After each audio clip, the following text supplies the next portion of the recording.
Rams and Bears over total points and Seahawks 49ers game under the total points are two of the best bets of the week. We reveal our favorite game bets, player props, and FanDuel lineups for the divisional round on today's episode of Locked On Fantasy Football.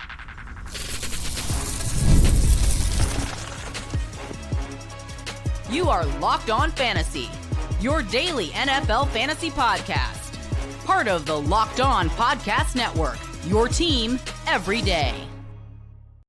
Welcome to Locked On Fantasy Football, part of the Locked On Podcast Network, now the #1 sports podcasting network. I'm one of your co-hosts, Michelle Magdziuk, and when I'm not doing this, I'm a researcher and fantasy analyst with NFL Network. And I'm your other co-host, Vinnie Iyer. When I'm not doing this, I'm writing about NFL fantasy and betting for sportingnews.com.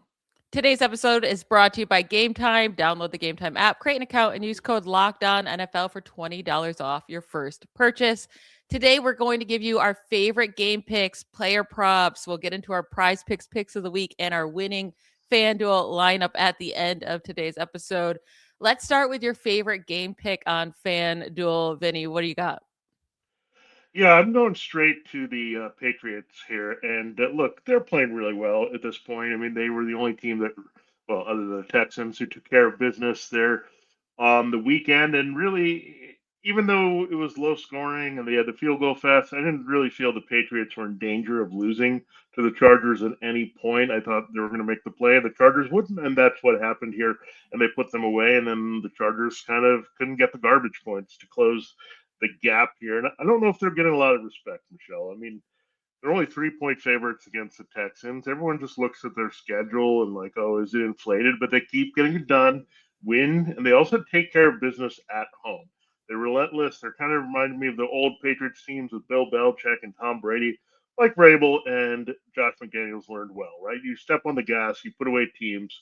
You don't allow these comebacks. And these other teams just seem to do every week. And I just don't think the Texans have enough firepower in this game to keep up without Nico Collins. The Patriots defense playing really well. This is kind of disrespectful here. So I'm taking the 3 points. And I'm also going the over 40.5. I think it's going to be barely 40.5. The weather seems to be okay with most of the snow happening on Saturday if there's going to be some issues there. So I'm going to bet on the Patriots to feel really good at home, take care of business. Drake May, he's not going to lose a game like this at home. They're just not going to lose at home. I think it's going to take a big performance by someone else to really knock them out. I do not see that from the Texans in this game. The Patriots defense will make more of a statement in this one. Yeah, I'm going to take the Texans to win this game, so I'm not with you there, but I could be super biased. I'm rooting for them. I think their defense is going to be great, but the no Nico Collins is definitely going to make it hard. My top bet on FanDuel for the week is Rams and the Bears game to be over 48.5 total points. It is supposed to be absolutely freezing there, right? But as long as there's not wind and snow, I don't think that will affect the scoring all too much.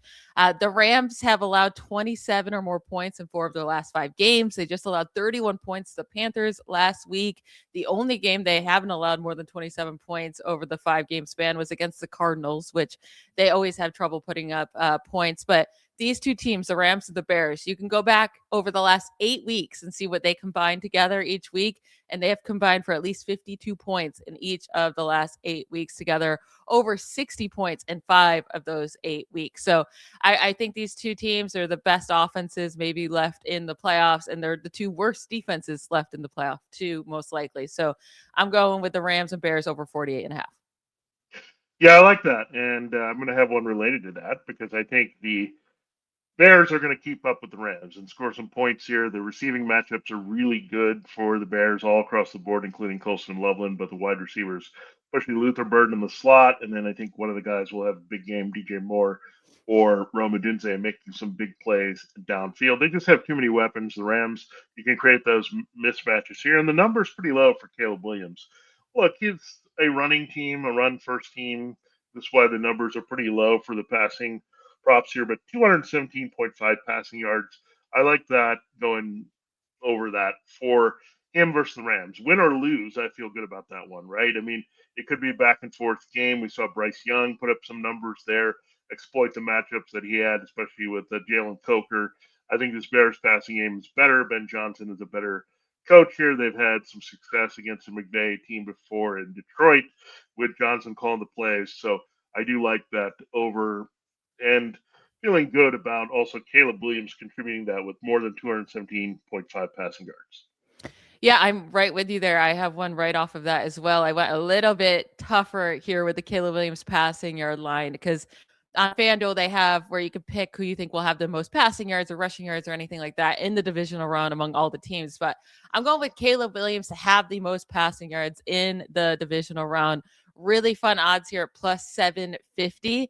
So Matthew Stafford, you could go with, right? But he has the highest odds at plus 200. So you're not winning as much. And I really think it's going to come down to Stafford or Williams having the most passing yards in this divisional round because you have a lot of tough defenses here. Drake May's playing against the Texans, Stroud against the Patriots, Josh Allen against the Broncos, tough pass defense. You got Bo Nix going up against the number one Bills passing defense, Purdy against the Seahawks, and then Darnold's low passing attempts. So it really feels like it's going to come down to Williams or Stafford. I'm going to take that shot with Williams, who did lead all of the quarterbacks in the wild card round in passing yards with 361 by like 40 yards as well. And he's had over 330 passing yards in 2 of the last 3 weeks. So we just saw Bryce Young put up 262 against the Rams last week. His average on the year, Young's, was only 188. So he was well above his average. I think Caleb Williams could be well above his average too this week. So I'm taking the risk there at plus 750 odds. Caleb Williams to have the most passing yards in the divisional round. Yeah, I guess we're giving you a progressive jackpot with that. If you think he's going to have the most passing yards in the divisional round, then you got to feel good about having more than 217.5 passing yards. You might as well put both of them together, right? And add to your winnings. I mean, they are related, and one has to happen to get you the other. So might as well go for it on that one. Now, last week, I'll just you can talk about it a little bit, but I did get all 3 of my touchdown scores to happen, and 2 of them were in the fourth quarter with the game on the line. You had Colby Parkinson score the game winner against the Rams. You had Dalton Kincaid, who was basically doing nothing, then comes up on a drive and scores. And then Dallas Goedert took care of business early. He scored twice. He had a rushing touchdown in that game, too. So we were set early in that game with the rushing and receiving. So you'd gone Dallas Goedert 2 TDs, you would have really cashed in, but no, we got to talk about that real quick because, you called this bet. You said put it all together. The Goddard, Kincaid, and Parkinson anytime touchdowns. Let's take it, yeah. With all 3 of those together, if you put it in, it was plus 3,600 odds. So if anyone were to put down $100 on that bet, they would have won $3,600. No comment on this point. So no comment from this side. But, yeah, I mean, just in terms of the way that it went down, yeah. I mean, the tight ends have been really ruling the day. We also had Hunter Henry score, and that's going to be my entry point to this. And I have a couple other TDs, like Colby Parkinson. I should just keep him in there as the guy that scores because he randomly is going to score. When Devontae Adams doesn't score, Puka doesn't score, it is Colby Parkinson through the air. So he's at plus 230. The Bears are okay against the tight end. Tyler Higbee randomly, annoyingly, is back in the mix here for the Rams. Healthy, he's one of those Rams who just keeps playing and playing and playing and always makes a big play randomly. But I'm still feeling Colby Parkinson if anyone is the tight end there. He's at plus 230. Hunter Henry's at plus 195. He scored that big TD to put away his former team, the Chargers, in the wild card round. And again, the Texans, if that's how you're going to beat them, that's how you're going to do it more so than the wide receivers, especially when you get to the red zone, which Henry is a big force. And he's feeling it a lot like he did with Mac Jones. And then Colston Loveland, he's been the go-to guy. So we're loving the Bears a lot in this game. We'll see if they can pull it off. At least we like their passing game. Loveland, when they threw to him, things started turning and happening against the Packers last week. He's just a really hard cover in the middle of the field. You can't cover this guy. Like, he's very athletic. He's big, strong. Now you're seeing why maybe the Bears liked him a little bit more than Tyler Warren, because he can create some of those traditional wide receiver tight end mismatches, and he got the first pick over Warren. So I like that. He's at plus 210. So really good stuff there. I don't know if I feel as good with a parlay with all these 3 guys, but I still feel good about at least 2 of them scoring. I'll give you that. So I would go, if you're going to do that, to take them, and you should still come out well ahead. So at least 2 out of 3 will score. I don't know if I'm going to put it all together, but individually, these are all pretty good targets, especially at the plus level. Yeah, I like them all this week, and they definitely have a good chance to score. Now, my last one is 49ers at the Seahawks to have under 44.5 total points in that game. Their last 3 matches, the games have had 16 total points, 30 total points. Those were both games this season. And then the last game last year that they played in week 11, 2024, 37 points. So well under this 44.5 points. Last week, this 49ers Eagles game that they played 23-19, that's only 42 points. And I think that's like the top of the scoring we're going to see in this matchup. Just the Seahawks offense has fallen off a little bit. The 49ers defense has shown up a bit more over the last couple weeks, and we know how good the Seahawks defense is. So definitely taking that under 44.5 points for that game. Yeah, good call. There doesn't seem to be any weather issues there. In fact, it's almost 50 degrees. It seems like they're in Denver, so go figure.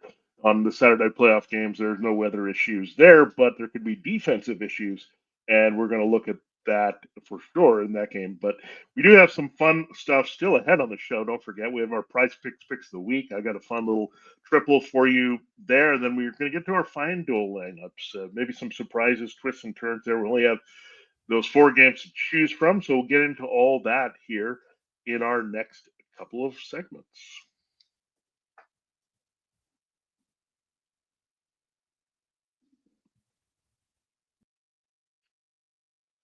All right, this episode of Locked On Fantasy Football is brought to you by Ultimate Football, and it's a good time to get in on the action here. Ultimate QB is the new game. Draft picks positions are set, and so many teams are looking for their franchise QB. Everyone should become a pro QB, getting drafted first overall by your favorite team. Well, now you can. There's a mobile game just for you called Ultimate QB Football Legend. In this game, you will step into the cleats of a number 1 draft pick quarterback, and it's your job to lead your team to greatness to help turn a failing franchise into a dynasty. This is number 1 QB career mode game on the mobile app stores, and it introduces the most realistic environment with full career control. Sign contracts, train, upgrade yourself, build chemistry, involve your teammates, and give input to your GM on roster moves, play the actual games in 2D, and rise to the ranks to become a pro football legend. You'll deal with the ups and downs of a QB career, from rookie nerves to playoff drama, and every choice shapes your journey. Ultimate QB is totally free to play, has no ads, and works 100% offline, perfect for when you want to sneak in a quick game or 2 on the go. Just head over to ultimate-qb.com. That's ultimateqb.com, or search Ultimate QB in your app store. We got something special just for you all, the listeners to Locked On Fantasy Football. Use the promo code Locked On, all caps, in the game store to get a free boost at the end of your career.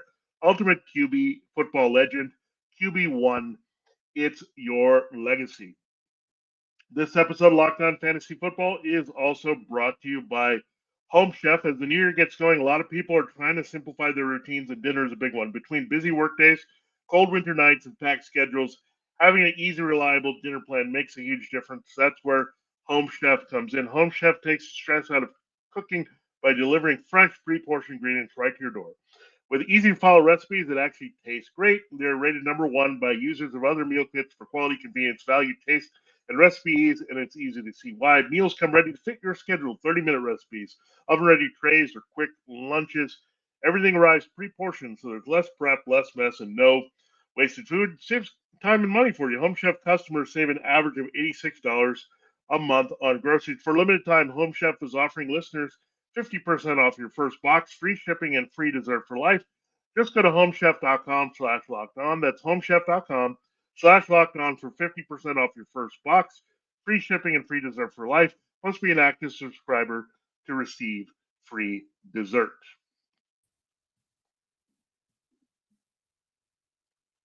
All right. You listen to our show every day. We give you advice all throughout the season and the off season.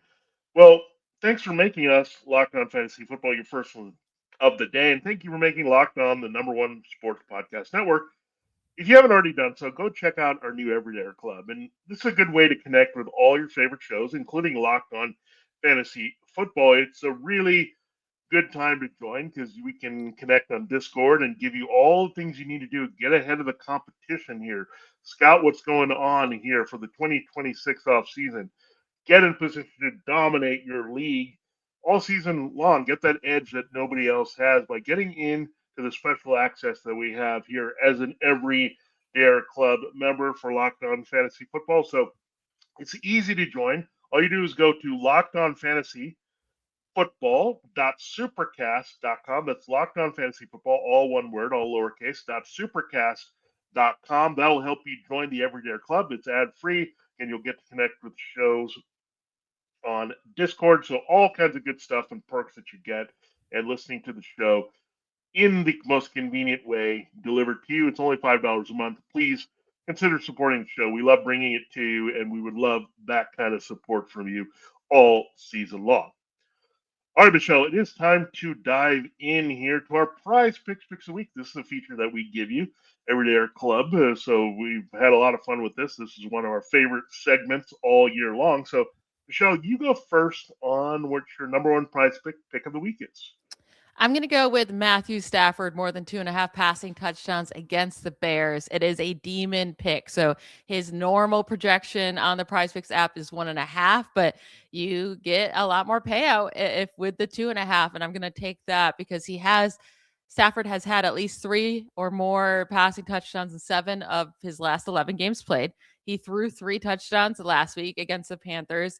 And this Bears defense allowed 32 passing touchdowns in the regular season. That was the 5th most in the NFL, the most among any of the playoff teams. And they just allowed Jordan Love to throw for 4 touchdowns last week. So I would be shocked if Stafford doesn't throw 3 in this game. And I like that one on PrizePicks. Yeah, he's pretty much thrown 3 in most games where there's been a decent or poor defense on the other side. So this is not too much of a stretch to go to a demon pick for sure. The Bears secondary is nothing like a shutdown. The cold weather, look, you can play into the past, but this is a different team, different situation. He's not shy from these cold weather games, so I think he can get the job done here. And Matthew Stafford has plenty of weapons there. And again, another way to contribute to that game going over and also making Caleb Williams throw a lot more. Now, I've got a rushing triplicate for you this week to go all in on rushing. I love quarterback rushing mores there on PrizePicks.com. The first one I'm going with is Bo Nix, 23.5 rushing yards against the Bills. Now, the way the Bills play defense, they're going to maybe play a little bit zone, protect against the big play. Bo Nix is going to create. He's going to try to extend plays. He's going to be motivated by Josh Allen on the other side. He's going to have to do some improvisation. He's going to have to take off. He's going to have to use his legs effectively in this game to create big plays in the passing game. So 23.5 rushing yards. I mean, this Bills pass rush, it was non-existent against the Jaguars. We saw Trevor Lawrence take off and look pretty good there in that situation. Nix is also very athletic at home. I think he gets the job done here with 23.5 rushing yards more for Bo Nix. I like that a lot. You should just go through your other 2 then, since you have all the quarterback rushings. Yeah, I'm going 3 times this time. And one actually was inspired by Michelle from, I believe, last week. So I look at Caleb Williams here, 19.5 rushing yards. Now, he's going to have a great game to beat the Rams. And the Rams are going to flush him out a little bit. He's not afraid to run out of the pocket and make big plays. So I think Caleb Williams and Bo Nix and Drake May are all cut out of the same cloth. They're going to do whatever it takes to win. They're going to grind. We're going to see the competitive nature of all 3 of these second-year first-round quarterbacks this week. So 19.5 rushing yards. So it's definitely a drop there from Bo Nix. And then if you want to go one more, you can go with Brock Purdy at 18.5 rushing yards. Now, this total might seem a lot. It's Brock Purdy. What are you saying? He doesn't run. Well, the last time he had 21 rushing yards against Seattle. The first game he had 17, so he was looking good in either game to rush. And they've made that more of a thing here, right? As they cover downfield, they're going to get Brock Purdy to be mobile. So his number's at 18.5, so progressively lower here, so adjusting lower. So Bo Nix I like the most at 23.5, Caleb at 19.5, and then Brock Purdy 18.5. All rushing for you, all mores on PrizePicks. Yeah, I love that Purdy one. He's had over 20 rushing yards in each of the last 3 games. He's going to have to run and utilize those legs if the 49ers want to win this week. Now, I'm going with Colston Loveland for my second favorite one, more than 55.5 receiving yards against the Rams. I mean, he's averaging 107 receiving yards per game over the last 3 weeks with 13 targets per game over that span. 15 targets, 13, and 10 with 137 yards, 91 and 94. So, I mean, we're getting half of what he needs, of what he's been averaging lately. And there's been tight ends to put up numbers against the Rams over the second half of the season. George Kittle had an 84-yard game against them in week 10. AJ Barner, 70 yards in week 11. Trey McBride, 65 in week 18. Trey McBride again, 58 in week 14. So plenty of tight ends have hit this over against the Rams. And Loveland has become such a centerpiece of this Bears offense. So I'm taking that. And then my last one's also going to be a tight end, Jake Tonjes, just an anytime touchdown. So more than 0.5 touchdowns. It's also a demon pick, meaning you get more payout if it hits against the Seahawks. George Kittle's going to be out. And he has Tonjes this year when he's played more than 40% of the snaps. He has scored a touchdown in 3 of the last 5 games that he's done that. The last 3 games that Kittle has missed, Tonjes has had 11, 7, and 9 targets in those games, 41, 56, and 60 receiving yards with a receiving touchdown in 2 of those 3 games. So if you want to take his over in the receiving, that's fine too, because it's at like 37.5, I believe. He will be targeted against the Seahawks' tough defense versus wide receivers. They're going to need him. And the Seahawks have allowed the 5th most receptions to tight ends in the regular season. And Tonjes was the one to have that game-winning touchdown against the Seahawks in week 1. And he only had 3 targets in that game. So I think Tonjes comes up big. They need him. And without Kittle, he will step up. So you're saying just throw that in the mix, right? With Colston Yeah. Loveland and Hunter Henry and Yeah, you can do it all. tight ends going nuts, scoring all weekend long, and it happened last weekend. I mean, let's not forget. I mean, not just the 3, but we had Hunter Henry score. So it was nuts for the tight ends to really come through. And look, these sometimes are the guys that do it, right? I mean, you look at the wide receivers and all that, and all the attention's there, but the tight ends really come through. And Tongas has been the ultimate super sub, and knowing that Kittle is not there for sure. Obviously, that makes Tonjes even more appealing, and definitely Brock Purdy trusts him all in the red zone. So tight ends galore. We love tight ends, and we love them this week in particular. And we'll see how many tight end we're going to fit. We're going to fit 4 tight ends in our FanDuel lineups. We'll find out here after our final break. There's honestly nothing better than being at a live NFL game in the stadium surrounded by fans cheering on your team. But let's be honest, getting tickets can be a hassle. Between queues, login screens, and prices jumping at checkout, it can be very frustrating. That's why I always use Game Time, the app that gives the advantage back to fans. Game Time is fast and easy and backed by the Game Time guarantee. You'll always get 100% authentic tickets delivered on time and at the best price. Plus, all fees are included, so the price you see is the price you pay.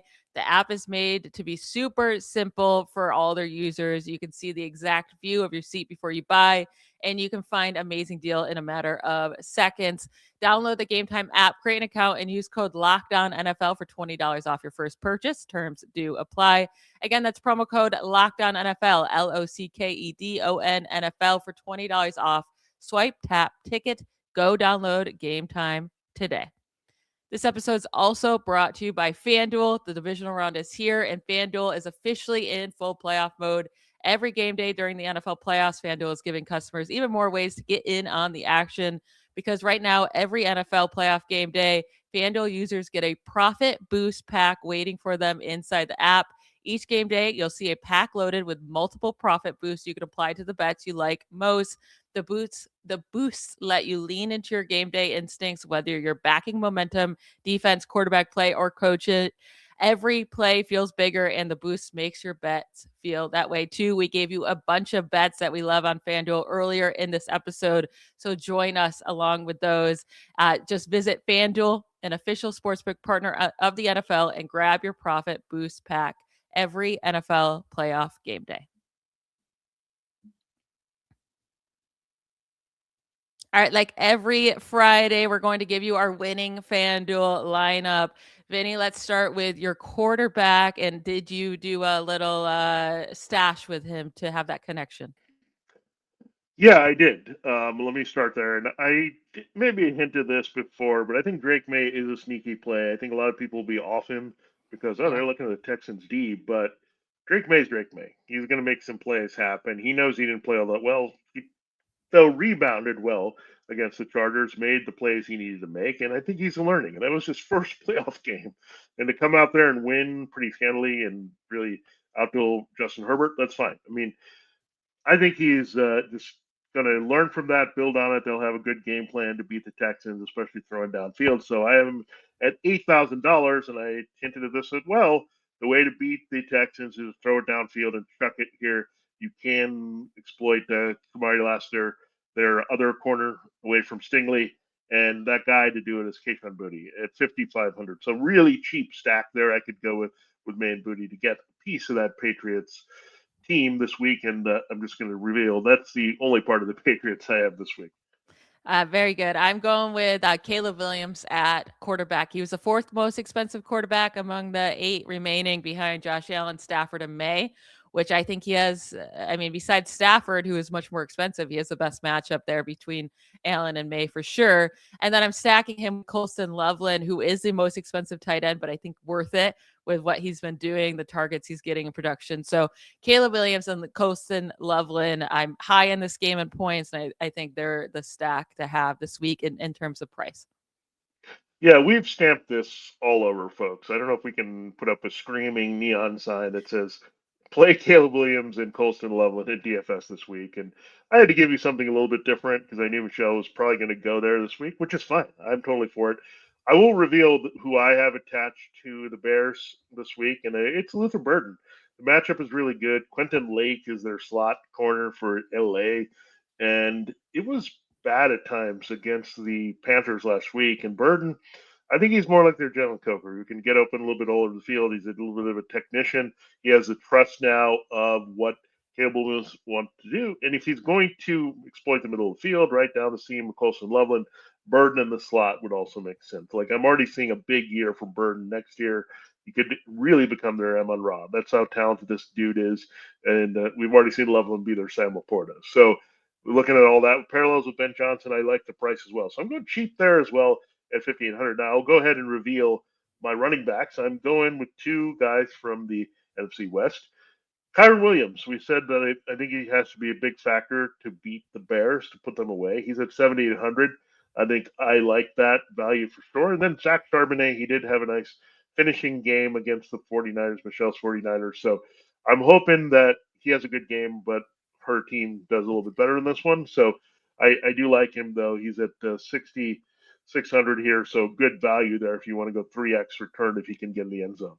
Yeah, I'm right with you with these running backs. A little bit different. I went with Zach Charbonnet for sure. Great price there. And him scoring a touchdown seems like a safe bet. And he's been getting like 17, 18 carries lately and putting up production on the ground. So I like Zach Charbonnet as well. And then I went with Blake Corum because I couldn't afford Kyren Williams. Obviously, I'd rather have Kyren Williams, but Blake Corum will be involved. He'll get his, double-digit carries as well. So I went with him.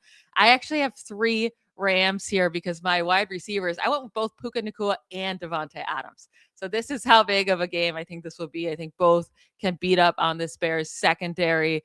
So I wanted to pay up for them both. And Puka Nacua was the most expensive wide receiver on the week for a right reason, but I was able to afford him. Devontae Adams, $2,000 cheaper than him. We need Adams to come through for this price. We need him to get back and actually start scoring touchdowns again, but I think he can.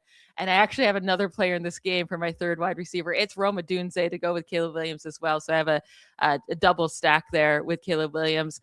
Odunze came back last week, wasn't super productive, but I think he can have some big plays. So I went all out with the high potential there for him. So Blake Corum, Zach Charbonnet, Puka Nacua, Devontae Adams, and Rome Odunze are my running backs and wide receivers. All right, I like that a lot here. And then looking at what I have to round out my lineup, I already gave you Luther Burden, Kayshon Boutte. My other wide receiver is Jackson Smith-Njigba. That's why I paid up. I mean, he's a guy that I think has had a good career against the 49ers, even with Geno Smith before this year and all the injuries the 49ers had. He's the guy that can really torch their secondary, so I like that. I have Dalton Schultz over tight end, the sleeper that we like this week. I like the price at 5,300. I think he has a chance to go 3x with that and get to 15.9 points, especially if he can score a touchdown. He's not a big touchdown scorer, surprisingly, but he's a guy who can get it done in this particular matchup. The Patriots have given it up to the tight end this year for sure. And then RJ Harvey is my sneaky flex here. I think he has to be involved quite a bit against the Broncos defense. You don't have any competition there from J.K. Dobbins. He should have a big role here as they try to run to set up some things in the passing game against the Bills' shoddy run defense. And then I went as cheap as possible. Look, Michelle says this game's high scoring, but I also see the team that can force the most turnovers that's left without Jacksonville. It's the Bears. So I think it'd be high scoring, but we've seen high scoring where Matthew Stafford makes a big mistake and can be returned for a touchdown. Look, it's hard to sack Matthew Stafford, but he can turn over the ball in certain games. We've seen it. If I had to go with another one, I'd say San Francisco, because Sam Darnold can turn over the ball in certain games as well. So this is the team I'm taking, the Bears. So I'm going with them at 3,800 here. It's not without a running back. I didn't really want to invest in Kyle Monangai or DeAndre Swift, but there you go. The Bears round my team out. And then to close out mine, my flex is Christian Kirk. Do I expect him to put up 144 yards and a touchdown again this week? No, but there's no Nico Collins. And with Christian Gonzalez on the outside, I think Kirk can still get a bunch of targets in the slot this week. And then the Bills, I went with their defense against the Broncos. I think the Broncos are one of the worst offenses left in the playoffs, and the Bills have a really good pass defense. Yeah, their run defense stinks, but they can stop the pass. So 3,700, they were like the second cheapest team this week. So I went cheap there. To close out today's show, I'll review my lineup. I got Caleb Williams at quarterback, Blake Corum and Zach Charbonnet at running back, Puka Nacua, Devontae Adams, and Rome Odunze at wide receiver with Christian Kirk in my flex, Colston Loveland at tight end, and the Bills defense. Yeah, my lineup again. I went with the contrarian Patriots play of Drake May and Keyshawn Boutte. The other wide receivers are Luther Burden and Jackson Smith and Jigba. It's R.J. Harvey, Kyron Williams, and Zach Charbonnet as my running back. Dalton Schultz at tight end, and then going with the Bears defense. So eclectic mix. I didn't expect to have it, but again, there's different approaches to win DFS, and we gave you both of those. But one thing we said: Williams to Loveland, and we're going to like that a lot this week. Now that's it for today's episode. We'll be back on Monday. Make sure you subscribe and follow Locked On Fantasy Football so you get all the latest episodes. If you never miss an episode, the Everydayer Club is built for you. Get Locked On Fantasy Football ad-free, plus members-only Discord access and more. Head to lockedonfantasyfootball.supercast.com or check the link in the show notes to join the club. Have a great weekend, everybody. Bye, y'all.